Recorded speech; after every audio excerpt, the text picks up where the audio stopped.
Early 20th century trams and interurbans. Mostly everyone loves them, mourns their loss, and sometimes thinks about what could be if they were revived today. Sometimes, in the decades since closure, land use and the needs of the population has changed, and it doesn't make sense for a route to be re-established exactly as it was. But in the case of the Grimsby and Immingham Electric Railway, in operation from 1910 to 1961, the route is intact, populations have grown, and there's a desperate need for new development along the route that respects Grimsby's dockside history while improving its economic prosperity. Could giving an old interurban railway a new lease of life be exactly what Grimsby needs in 2023? Here's an argument for why it could. The Grimsby and Immingham Electric Railway was an interurban light railway that, as the name suggests, runs between the city of Grimsby and the docks of Immingham. First opened as a steam service in 1910 to serve the then brand new dockyard at Immingham, but thanks to the fact that the Grand Central owned an electricity generation plant there, the line was electrified in 1912. The G&IER was primarily a commuter line for workers travelling to and from the docks. A small Immingham Docks branch was added in 1913. In total, the system was just under 8 miles in length and was mostly single track with passing loops. Uniquely for a line of this type, the Grimsby and Immingham Electric Railway was a 24/7 operation, since good trains, shunting and preparation happened at all hours of the day. In 1956, the on-street section within Grimsby was closed and replaced with a bus service.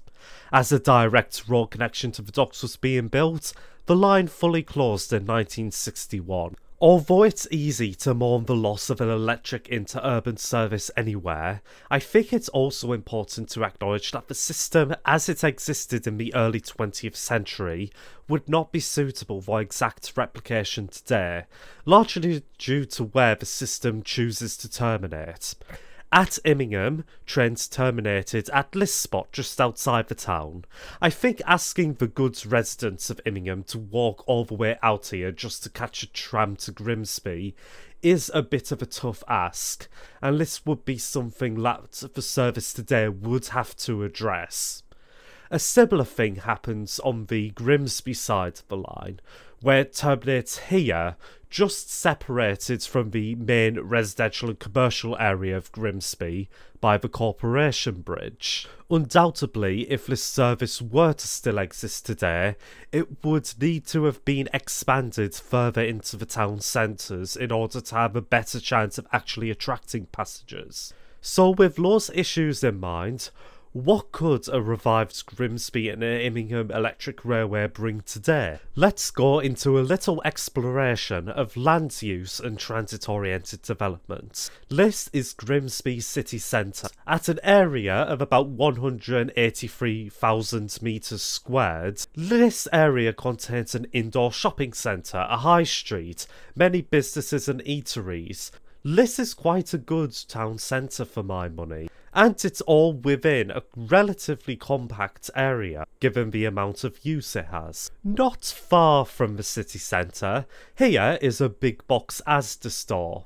At just under 40,000 square metres, this entire space is dedicated solely to a single supermarket and its parking. Maybe in a vacuum this wouldn't be too bad by itself, but right next to it is a Tesco Extra, another supermarket and its parking. Combined, that's 65,000 square metres. This is already a bit of an inefficient use of space, so Grimsby decided to have a third supermarket next to it.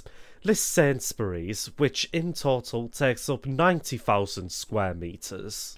If we zoom out further and add 2 more of these big box store arcades to the list, with this shopping park and this combined B&Q and outlet, we get a rough total of 177,000 metres squared of space, just slightly smaller than the city centre, all in spite of the fact that the variety and number of businesses that it serves is significantly smaller. How exactly this space developed to what it is today, I'm not sure these civics are, but I think it's clear that something has gone wrong in the process. The space for a dozen big box stores takes up the same space as the town centre and its massive variety of businesses and amenity options. The issue is not that big businesses can't operate here, but that the amount of space and development dedicated to them is vastly disproportionate to the economic and social value that they bring to the city. The problem with big box stores is that their size and dependency on car traffic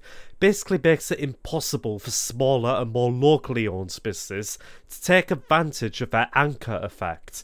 Increased car congestion, less business variety, less reinvestment by those businesses into the local area because it is not in their interest to do so. It doesn't need to be this way. I've brought up list building in Amsterdam a few times because I think it's a good example of how you can accommodate a supermarket in a modern city in a much more people and economy friendly way. List building is home to a supermarket on its basement level. It's also got an underground car park that connects directly to the supermarket.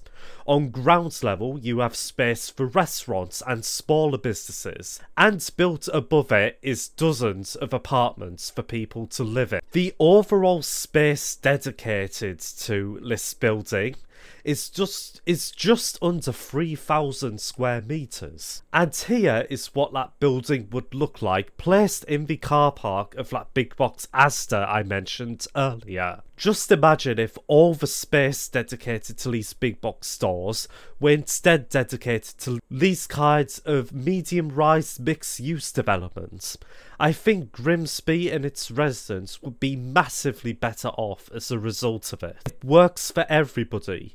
The big national businesses get a bunch of households for whom their store is the most convenient option for groceries. The smaller businesses get the foot traffic they need to thrive, and the city gets a major source of diversified tax revenue from a dense mixed-use development. So here's a question to consider. Could a revived Grimsby and Immingham electric railway serve as the catalyst for making the centre of Grimsby healthy again?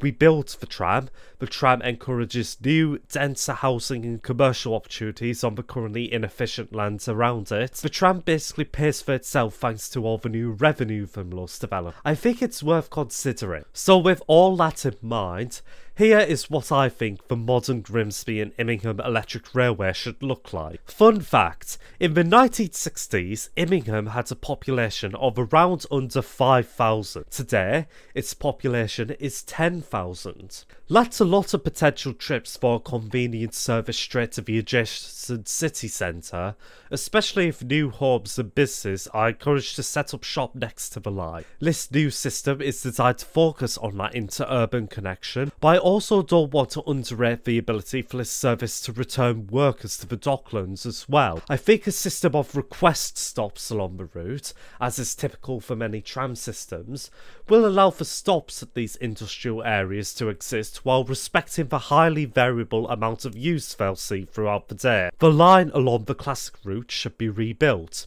The land and right-of-way is all still there. There isn't really any need to massively expand the footprint of the existing rail line in order to accommodate even a double-track tram line. There's a question over how much of the route should be double track. Historically, this route was mostly single track, but I feel stretches of it could be made double track today. But you should consider the service frequency you want in order to figure out how much double track you really need in order to keep costs down. I think for convenience, there really needs to be a route into the centre of Immingham, perhaps terminating right next to where the museum is today. It's maybe tricky to get public support for, but I think the street in the town can easily accommodate a tram running along it. On the Grimsby side, the tram needs to get into the city centre as well. The big barrier here is Corporation Bridge, a bridge built in 1925 and is currently undergoing a refurbishment programme. This bridge probably needs some work work if it's to accept a tram. I think part of the solution might be to have the trams equipped with batteries, so there's no need to squeeze wires along this specific part of the bridge. The rest of the line could still be equipped with wires. Once you're across the bridge, the route into the city centre is easy. A fun fact about this road: this part of the road is 2 lanes. This part of the road is also 2 lanes. This part of the road is 4 lanes. That'll make it very easy to accommodate a tram service along this part of the road. If, say, you want to revive the Grimsby trolleybus system, this would be the perfect interchange point for that.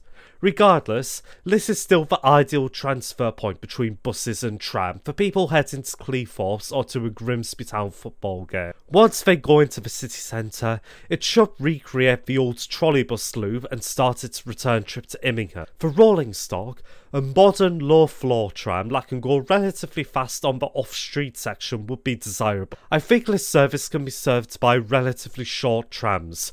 3-segment trams, such as those seen in Kansas City, seem proportionate to the amount of demand the Grimsby to Immingham route would see. Overall, I think there's a lot of potential in the Grimsby and Immingham Electric Railway to serve as a catalyst for regeneration and growth within Grimsby, one that respects the needs of its existing residents while also allowing the city itself to generate revenue and grow at the pace it needs. I hope this has presented a good argument for that, and thank you for watching.